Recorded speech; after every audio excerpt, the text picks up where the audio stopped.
tulisimama tukasema kwamba lazima tuhakikishe kwamba tumelinda desturi na kanuni na tukutekeleza kanuni na kujilinda, na ndipo hapo idadi hii ikawa chache. Lakini kuanzia mwezi wa 5 mpaka leo utakuta kwamba idadi imepanda na imepanda mara kwa kasi. Kadri tunavyozungumza tumepita visa 700 kama kaunti, na visa hivi vingi vimetokana katika hii awamu ya pili kuanzia mwezi wa 5 mpaka sasa. Na kuongezeka kwa visa hivi si jambo la kushtua, manake utakuta kwamba wakazi wengi ama sisi wengi katika kaunti hii tumelegeza kamba, badala ya kuhakikisha kwamba tumelinda, tumetekeleza na kuheshimu zile kanuni ambazo zitatusaidia kutopata maambukizi haya. Sasa tumebwaga mikono yetu, na hapo ndio tumepeana mwanya wa virusi hivi kupenya. Katika awamu ya kwanza virusi hivi vilikuwa vinapatikana katika miji mikubwa ya Kilifi. Leo hii virusi vingi ama maambukizi mengi tunapata katika vitongoji kule mashinani, ambao ni hatari kubwa. Kwa hivyo langu tu nataka niwasihi wakazi wa kaunti hii ya Kilifi, tulifanya na tukaona faida na matokeo mema katika awamu ya kwanza. Inawezekana katika hii awamu ya pili pia kuvunja makali ya maambukizi ya virusi hivi, ikiwa tutalinda, kuheshimu na kutekeleza kanuni na itikadi ambayo tumepatiwa ili tujilinde dhidi ya maambukizi haya ya virusi hivi. Wengi wameanza kuleta dhihaka, wanasema kwamba hakuna korona. Baada ya kuzungumza nao, manake mimi husoma katika Facebook, katika Instagram, katika Twitter, na huangalia vile watu baada ya kupeana ujumbe katika Facebook, vile watu wanashambulia serikali kwamba mmeanza ujanja wenu. Waweza weka dhihaka ukasema kwamba tumeanza ujanja wetu na ukalegeza kamba. Ukifanya hivyo ujue wazi kwamba wakati wowote unaweza kupata virusi hivi. Manake kupata na kutopata virusi hivi, mambo hayo yote yako mikononi mwako. Unaweza kuamua kwamba hutapata virusi hivi kwa kujikinga na kulinda na kutekeleza zile kanuni, ama ujiweche kiholela na bila shaka utapatikana na virusi hivi. Kwa hivyo ikiwa tulifanya hima katika awamu ya kwanza na visa vikabaki 6 peke yake, inawezekana kama wakazi wa Kilifi tukaze kamba na visa hivi havitapanda na tutavivunja makali, na bila shaka hatutaacha watu wengi waangamie kwa sababu ya maambukizi ya virusi hivi.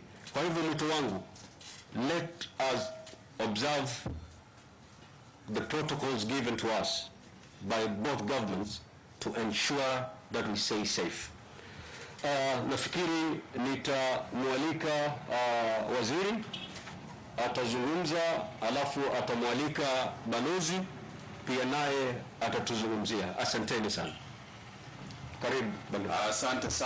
Asante sana ndugu yangu Governor Kingi.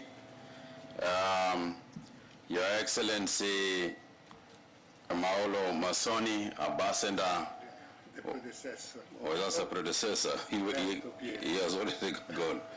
Your Excellency, the Ambassador of Italy to Kenya, the county executive members of Kilifi County, members of the press, and my fellow Kenyans.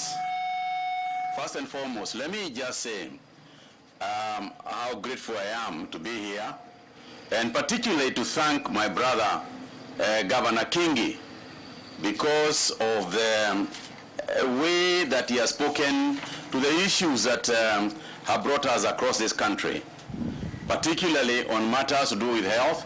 I want to congratulate the Kilifi government for the investments that they have made in the health sector, We have seen the hospital in the new wing in Kilifi County, and just to urge you not to give up and to continue. I'm also particularly grateful, Your Excellency Governor, for the manner in which you have addressed us today, not just as Kilifi County, but as a country, regarding the manner of managing COVID-19. And as you have rightly said, we have been through a very difficult period as a country. We have managed to overcome that the first wave of the disease. Now we have a new wave that is hitting and coming to us. And we need to be even more vigilant than we were in the first instance that we came. So I want to thank you very, very seriously, Governor Kingi, and to urge you that this cooperation that is there between the national government and the county government on fighting this COVID-19 is the way that we are going to succeed. I want to take this opportunity also to say that the construction of this laboratory where we are, the Malindi East African Public Laboratory situated here at this hospital, which was started sometime in 2012-2013 in the fiscal year, and was given to the Ministry of Health in 2015 and subsequently given over to you, is part of the ways that we are working on managing our challenges. I'm glad also to note that the facility is equipped with state-of-the-art equipment and has the capacity to diagnose many communicable diseases in the region, including dengue, chikungunya, multi-drug resistant TB, viral outbreaks such as the current COVID-19, and cervical cancer screening. Malindi, like most of our coastal region, including the larger Kilifi County, is a tourist destination, serving people from different nationalities, both local and international. The area therefore needs healthcare services of international standards, not just to serve its many and diverse visitors, but also for the interest of the local community. And as the governor has alluded to, during my recent visit to Italy, where I was representing His Excellency the President at the European Corporate Council on Africa and Middle East, and where investments in health were featured prominently, I had the occasion to meet with investors from Italy and the Middle East who expressed a lot of interest in setting up regional health centers. Incidentally, when COVID-19 struck out, Italy was one of the countries that were hit hard, and in spite of their situation, they have continued to support us, and in spite of what you are going through yourself, Ambassador, I am very, very grateful on behalf of Kenya government and on behalf of the many, many people who are going through and being saved by your efforts, so that in spite of your challenges, you have not stopped helping Kenya and supporting us as brothers and sisters of the Italian people. Given what we know now about COVID-19, and indeed about other pandemics, there is great need to ensure that local facilities are strengthened to deal with emerging health needs to serve not just local communities, but also international visitors. In this regard, therefore, Malindi, and indeed our country, requires diagnostic and treatment facilities that meet those needs, and ensures that the countries will no longer need to evacuate their citizens from this or any other of our cities here in the coast or anywhere in the country, but to be able to face their health challenges here locally. We would also like to see a situation where people are not just coming for normal tourism, but indeed, given our weather and given our friendliness as a people, we can be able to attract even people who want to be treated and come here for tourism that relates to medical care and being taken care of medically here in Malindi as people from elsewhere, because it impacts on our economy very seriously. So I'm proud to note then that this facility, particularly the laboratory we have got here, is is superior to most other clinical laboratories. It uses the East African Community Disease Surveillance Protocol. It also serves cross-border areas such as Somalia and Tanzania, as well as the entire coast region, and uses routine and superior technologies such as PCR for diagnosis of diseases of public health importance. Surveillance data is shared through East African Integrated Disease Surveillance Network. Your Excellencies, fellow Kenyans, I have no doubt in my mind that to fight this disease, we need collaboration at various levels: training, diagnostics, laboratory examination, manufacturing of drugs, as well as other medical commodities, also in research. What is happening here in Malindi, therefore, in this lab that was established as part of that network, is efficient, high-quality, accessible public health laboratories. It needs to be encouraged and supported. And on my part, as a national government representative, I wish to state that we will continue to support you.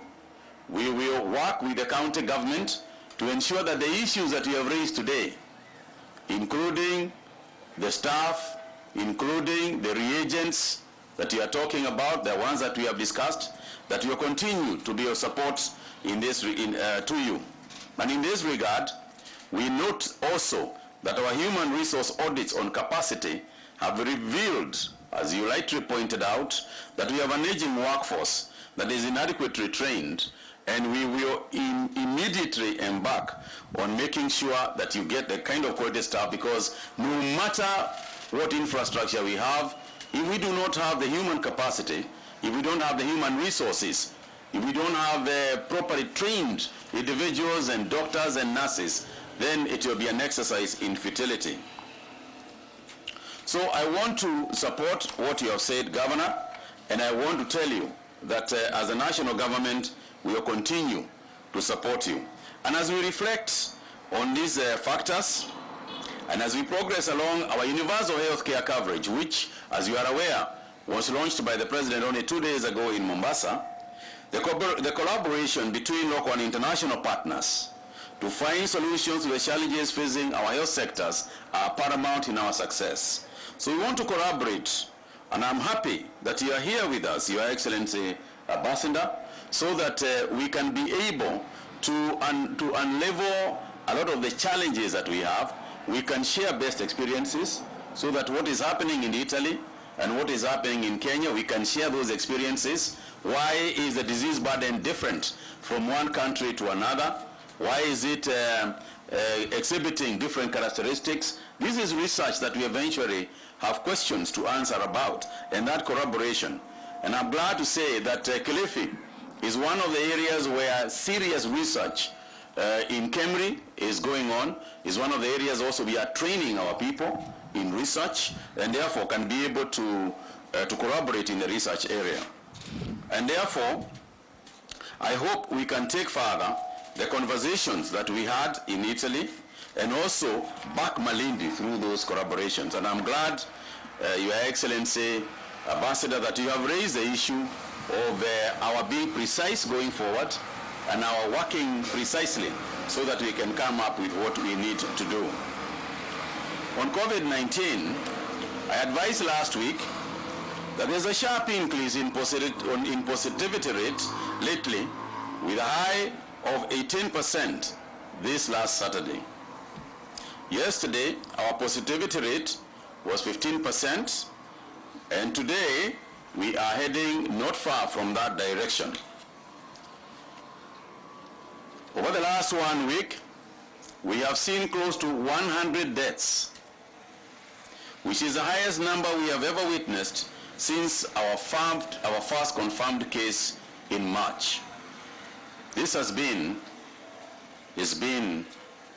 the worst 1 week that we have faced in our COVID-19 history.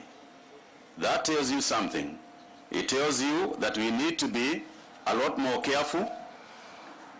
We need to rethink some of the measures that we have taken. We need to think about what to escalate and what to de-escalate. in terms of the country's openness. And therefore, I can only urge at this point, before we get to that point, perhaps sometime in the course of this week, in the course of today, tomorrow, and Wednesday, I think it is important for us to urge citizens, as we have said before, and as my brother said, it is citizen responsibility that can really help us in the containment measures that we are going to make. It is going to call for sacrifices once again. Sacrifices we can ill afford. But unfortunately, it is also sacrifices we have to make if we are going to save lives. We cannot afford to continue on this trend of 100 lives in 1 week as a result of COVID-19. Here in Kilifi, Governor, you have just told us about the numbers here. Placing Kilifi at about number 11 out of the 47 countries at about 678 confirmed cases. There is need for strict adherence to the containment measures to curtail further spread of this disease. There is also need to relook at the measures we have here between ourselves and your government so that we can be able to take measures to avoid further escalation. We know that the obtaining situation across Kenya is not tenable, and we have called upon our people to adhere to the laid down containment measures. Fellow Kenyans, on our COVID-19 situation, even of today, in the country we have reported 724 people who have tested positive to the virus today from a sample size of 5,085 just in the last 24 hours. This means our positivity rate today is 14.2%. Our cumulative tests now at 704,605. We have a 1-year-old baby who has been infected, while there is also an 84-year-old man who has been infected. In terms of counties, Nairobi County continues to lead with a huge number of 362. Nakuru, Meru, Busia, Kiambu continue to be the other counties that are also heavily affected. And Kilifi has also recorded another 8 persons today. 248 patients have recovered from the disease, 178 from home-based care programs, and 70 from various hospitals. I want to say also, the story is circulating around in the press, but we are totally overwhelmed by the disease in terms of our bed capacity is actually not true. The measure that people are talking about is because they have overwhelmed the 3 hospitals, Nairobi Hospital, Aga Khan Hospital, perhaps MP Shah as well. Those hospitals usually have very little capacity in terms of the bed capacity for infectious disease cases such as the ones that we have.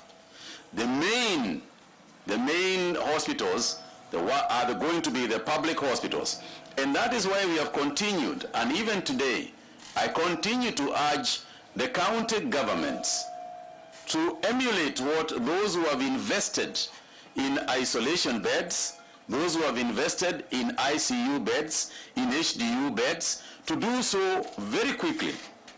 Because it is very clear there will be no movement of patients from one county to another on grounds that if it escalates, if the virus continues to hit us in the manner that it is, it means that each county will have to take care of its own patients. And that's why the government put in the support that they put in for the COVID-19 support, so that each county can have sufficient capacity, and probably if it can help other counties that are being overwhelmed around it, then so be it. But it is important for us to note that with now some 1,297, nearly 1,300 patients are now admitted in the various facilities countrywide. Not to mention that we have some 4,800 people who are now on home-based care. And I have continued to say that it is better for families discuss this in your home, because it is always somebody else who is getting the disease until it is yourself or somebody that you know in your home. It always seems distant. But the best thing to do is to be prepared. As families, think about it, talk about it in the houses, determine what would happen if one of you became positive and had to stay at home. What are your own plans? What are you going to do? Will you provide community health workers who will come to your home and give you the protocols and tell you what to do and what not to do? We will be publishing this material across the country. We will be asking the media, the FM stations, to please assist us with protocols, with publishing protocols of home-based care. But more importantly is that we have to train ourselves as family members to take care of whoever might get positive. We have done so before with TB. As you know, TB is very infectious, and we have managed to isolate persons in our families who have gotten TB. So we need to be prepared. Discuss it. I urge you to discuss it in homes and to ask yourselves how to manage yourself. If you live on your own, then you need to discuss with somebody that in the event that you become positive, you might have to stay in your home, but somebody else might have to visit you within the protocols that we have said. So, fellow Kenyans, this is just to say that this disease is with us as a community, and we have to manage it as a community. Expecting that hospitals are going to be able to isolate and keep everybody who is positive in them is simply not going to work. We simply have to think differently. And so I urge the hospitals, those hospitals that do not have oxygen at the moment, ventilatory support, and so on, we need to ensure that we have done so, and we have done so quickly. 54 patients as we speak, 54 patients across the country are intensive care units, 26 of whom are on ventilatory support and 28 are on supplementary oxygen. And it is important. You don't have to have an oxygen plant in every clinic and in every hospital, but you do have to have oxygen, because that is a primary care when one begins to get infected.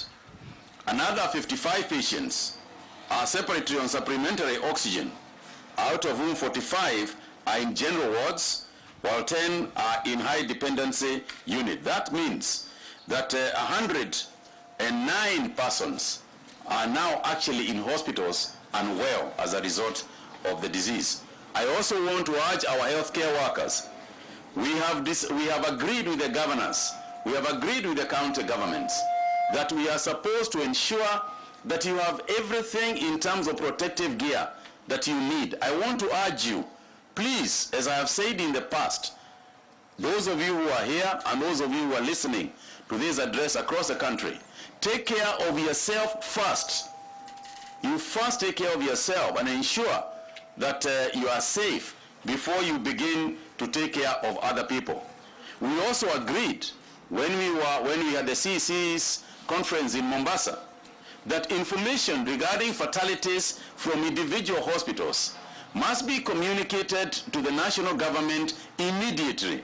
We have got too many cases where we are reporting deaths that do not relate to the 24 hours, and yet we are told that we have to report every day. So we want those of you who are managing it at the county level, particularly the CECs, to please communicate with us and tell us how many people you have lost, because Kenyans are saying that they think that there are some people who are not being reported. For instance, today we have lost another 14 patients, 14 people again. So please, let's be careful. But more importantly, hospitals, county governments, please report as soon as we have got suspicion. And the other issue is, yes, We continue to have challenges of reagents, but we are revamping them as soon as we can. From the testing capacity that you have, you can see we are doing our bits to ensure that we have got reagents. But it is a global issue.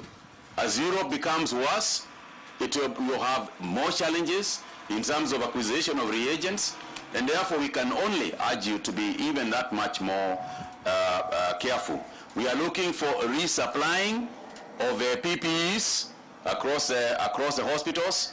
We are working with the private sector, and we had the fund, the COVID fund, to be also activate itself to try and acquire PPEs for our health workers as we get more and more patients in our hospitals. So I want to stop there, and before I ask for anybody with any question, I want to give opportunity to the ambassador to say something, and then we can take one or two questions. Please, Barozi. Thank you, Cabinet Secretary Kagwe. Thank you, Governor Kingi. I think next time I will come to Malindi, I definitely need an intensive course in Kiswahili. But I learn a lot of the words balozi wa Italian, what I mean, I hope in good terms. By the way, I'm here in Malindi today because I was invited by the CS Kagwe and the governor. But first of all, I'd like to reiterate the commitment of the government of Italy to stand by Kenya, and in particular Kilifi County, and especially the Malindi area in development, which includes today more than before also the health sector. Exactly, we just have a very interesting meeting. I participate, it was a pleasure to participate to a meeting concerning the new projects, objectives concerning health sector, in particular in Kilifi County, and I stress our full readiness to evaluate how Italy, through our cooperation to development, but also through our other actors, I mean private institutions as well, can collaborate for continue to provide always better services to its citizens, to the people of Malindi, of Kilifi. You know, this collaboration, which is a long-standing collaboration between Italy and Malindi and Kilifi County, is part of a framework of wider collaboration between our two countries. It's true that here in this region of Kenya, this collaboration is particularly profound and sound, and we want to continue to strengthen this fruitful partnership.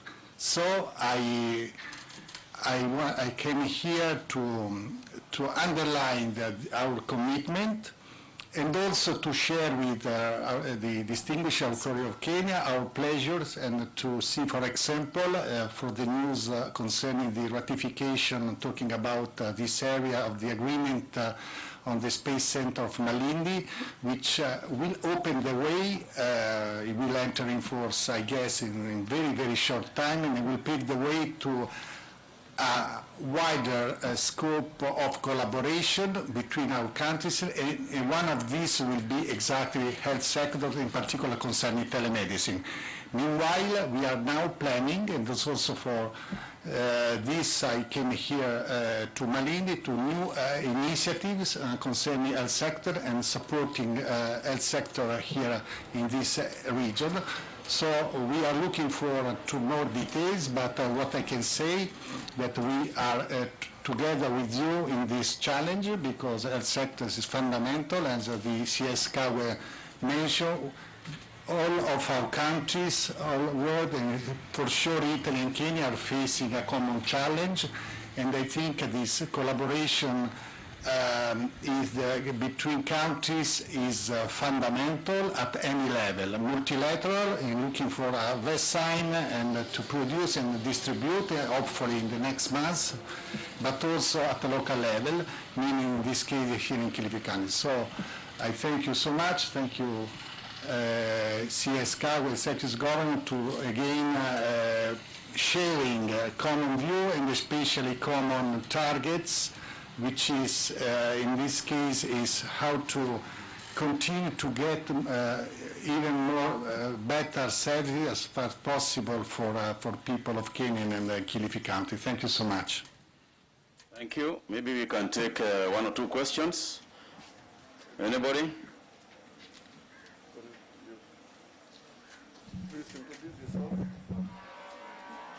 My name is Mutai from NTV. I've got two questions and one for Governor Kingi. There are reports that Kameme Wellcome Trust was conducting some research on COVID-19 vaccine. What's the progress so far? And another thing, Waziri, you're saying that in the last 1 week alone, we've lost 100 people who've succumbed to the virus. What is your able ministry doing to control this particular issue? Kwa Bwana Kingi, kuna maafisa sita katika serikali yako ambao ulikuwa umesema wameambukizwa virusi hivi vya COVID-19 na ukaweza kuweka mikakati mojawapo ikiwemo kupunguza idadi ya wafanyakazi pale. Je, shughuli ya kuweza kuwatafuta waliotangamana nao na ni wangapi zaidi iwapo kama vipimo zaidi vimeweza kupimwa katika serikali ya county, utufahamishe hali iko vipi kwa sasa? Asante. So, the last one.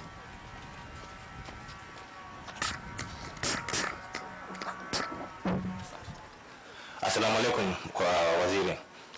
Okay, maswali ni matatu. Ya kwanza ni kuhusu, naitwa Kai from K24 TV. First, kuhusu contact tracing. Je, inaweza kuendelea kufikia sasa ama pengine mmeweza kuacha? Na ewapo inaweza kuendelea, tuweze kutujuza tu. Je, haya maambukizi yanapatikana katika rural areas ama liko town?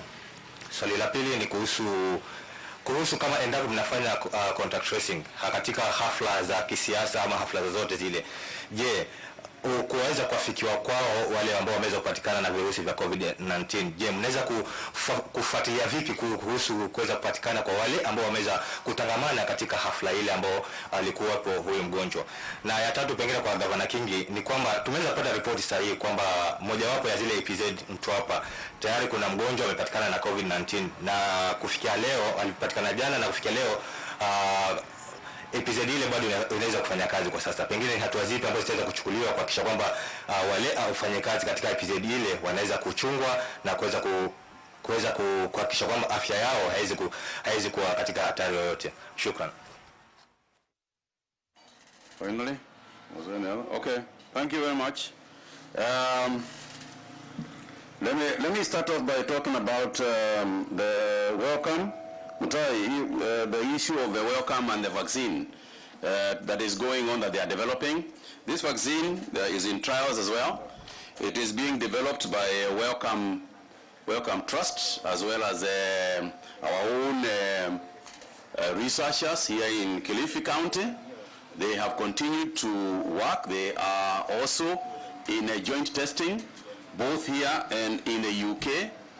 And clearly, like most countries, even elsewhere in Europe, there are many trials going on, but we still haven't gotten to a vaccine that we can say is currently what the world is going to use. What we have urged is that whenever and wherever it becomes available, then we are urging, and we have gone through the World Health Organization for this, and indeed we discussed it with the ambassador even this morning, and Italy is of the same opinion, that wherever it is discovered, then it must be available across the world.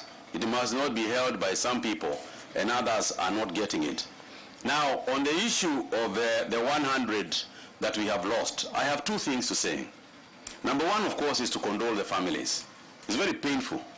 And that's why sometimes when you hear people saying, like the governor has just said, that there is no COVID, you really don't know whether to laugh or to cry. What do you tell a person who has just lost a father or a mother that there is no COVID? How do you explain it to them?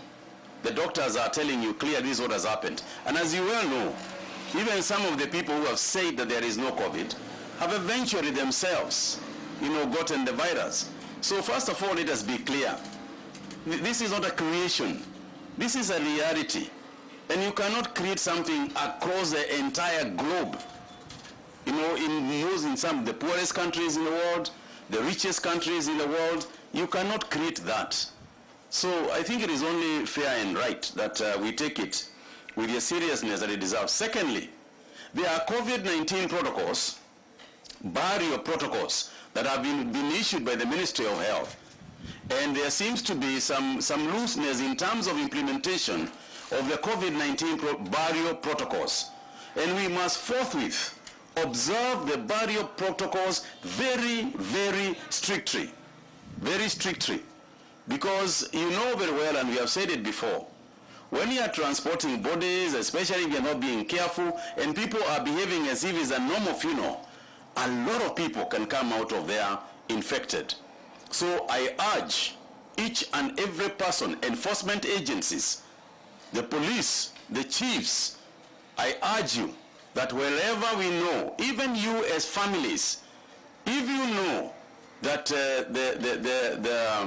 your person or your loved one passed on because of COVID-19, you must protect the rest of the family. You must protect your friends by ensuring that you have observed very strictly the COVID-19 protocols. Please do not, I urge you, do not tamper around with something that could be very, very serious. So that's the second thing I have to say about that. On the issue of contact tracing, we are doing contact tracing through all sorts of agencies, including the county governments themselves. They have got their own contact tracing methods. But the important thing is that the people who have been infected themselves, and I'm glad to say that especially amongst young people, I have seen this in person and had it in person amongst the relatives who have gotten the virus. They are calling everybody they have been in touch with. So one of the ways of contact tracing, again, is citizen responsibility. If you have turned positive, you know who you have been in contact with in the last couple of days. And it is only fair that you warn them so that they can isolate themselves and so that they do not themselves go contacting people. In other words, what we are saying is that the issue of contact, isolation, is key to the success of our fighting this pandemic. So let's not leave that, let's not relax on that measure. And as for the political, wale mesema kisiasa, wale ambao umeenda political rallies, alafu unashikwa na virusi huko, you know how badly that can go. You know how seriously that can go. You all know about the Korean situation. That in Korea, there was only one person who went to a church and infected everybody else, and that started the entire Korean experience, where many, many people died. So mine is simply to keep on urging, you know, and no matter how much we think that it's frustrating to keep on repeating the same thing. You know, you remember the story of the hyena and the stone, where the hyena tells the stone, this is the story, and even if you have not heard me, even if you have not moved, you have at least heard me. So we want to urge the political class to please understand that as much as we have got important issues in the country to deal with, we also have a higher issue to deal with, and that is the issue of people's lives. And that is our first and utmost responsibility. So before we make any moves, before we start arranging political rallies, please think about the impact and about how you are going to manage it in view of health-19, in view of COVID-19 protocols. Governor, please. Ni kweli kwamba katika afisi kadhaa katika serikali ya kaunti tulipata afisa 6 ambao walipata maambukizi haya ya virusi hivi. Wale ni afisa ambao wako katika idara tofauti, lakini pia tuna wafanyikazi katika idara ya afya 24 ambao pia walipata maambukizi haya wakiwa kazini, wakiwa wakijaribu kuhudumia Wakenya wenzao. Baada ya kupata visa hivi 6, tulichofanya ni ile tunaita contact tracing, kuwauliza watueleze ni watu gani ama ni watu wangapi ambao walitangamana nao kwa karibu, na kwa sasa imefika idadi 73 wamepimwa, na hatujapata kisa chengine mbali na vile 6 wale afisa ambao tulipata pale awali. hata baada ya kupimwa na wamepatikana hawana virusi, hivyo hivyo tumewaelekeza waende karantini kwa siku 14. Halafu baada ya hapo, ikiwa wako salama salmu, watarudi katika ofisi zao. Ni kweli kwamba tumepata kisa kimoja katika EPZ moja, kiwanda cha EPZ moja, ile sehemu ya Mtwapa, na kama kawaida na itikadi ya protocols za COVID ni kwamba mwanzo tulitaka kujua ni wapi wale ambao walitangamana na mfanyikazi huyu kwa karibu, manake si wote wafanyikazi katika kiwanda kile walitangamana na mfanyikazi huyu kwa ukaribu. Kwa hivyo hilo zoezi linaendelea. Baada ya kuwajua wale ambao walitangamana kwa karibu na mgonjwa huyu, watapimwa, na bila shaka kadri kanuni za COVID zinavyotuelezea ni kwamba hata baada ya kupimwa ni sharti waende karantini kwa siku 14, halafu baada ya hapo wakiwa wako sawa ndio warudi katika kile kiwanda. Kwa hivyo baada ya kuona kwamba tumefanya upimaji wa wale ambao walitangamana naye kwa karibu na pengine ile idadi izidi, basi hapo ndio tutaamua ikiwa tutafunga ama tutaacha kile kiwanda kiendelee. Lakini hayo yote tutayajua baada ya kujua kile kina ama ni undani gani ambao maambukizi yamesambaa katika kile kiwanda. Thank you. Lakini ile ingine ningetaka kuongeza, kuna swala ilikuwa about rural areas and otherwise. First and foremost, the spread is across the board. You cannot just say there is rural areas or urban areas, but it is a fact that even in the rural areas there are urbanized centers, and in those urbanized centers we are getting more cases than what you might call real rural areas. So what is happening is that in most of the urban areas, particularly in the bars, in highly dense areas where people are enclosed, in bars, in drinking areas, we are getting more cases there. Unusually high cases in those places. There is also the issue of keeping very late nights. You remember there is a curfew, but people don't seem to remember that there is a curfew, and there is a curfew. And these late nights also means that we are getting more and more densely populated bars staying even longer hours than they are supposed to. So that alone is also having its effect. And we have tried to urge that those eateries and bars observe the protocols that we have given. But clearly there is general abuse of those protocols. And I just want to once again say, as our as a government, our wish would be to keep every place open so that business can continue. But clearly, you know, there are some measures that might have been taken as a result of the abuse of the measures that have already been given in those areas. So I want to thank all of you. I want to thank you, members of the press. Please keep the fire burning for us. Please keep on informing people. Don't get tired. There's a sense of frustration. There's a sense of tiredness across the country and across the world in relation to dealing with this disease, but we have no choice. We must continue because it is the business of saving lives, and you can never tire of that. Thank you all very much.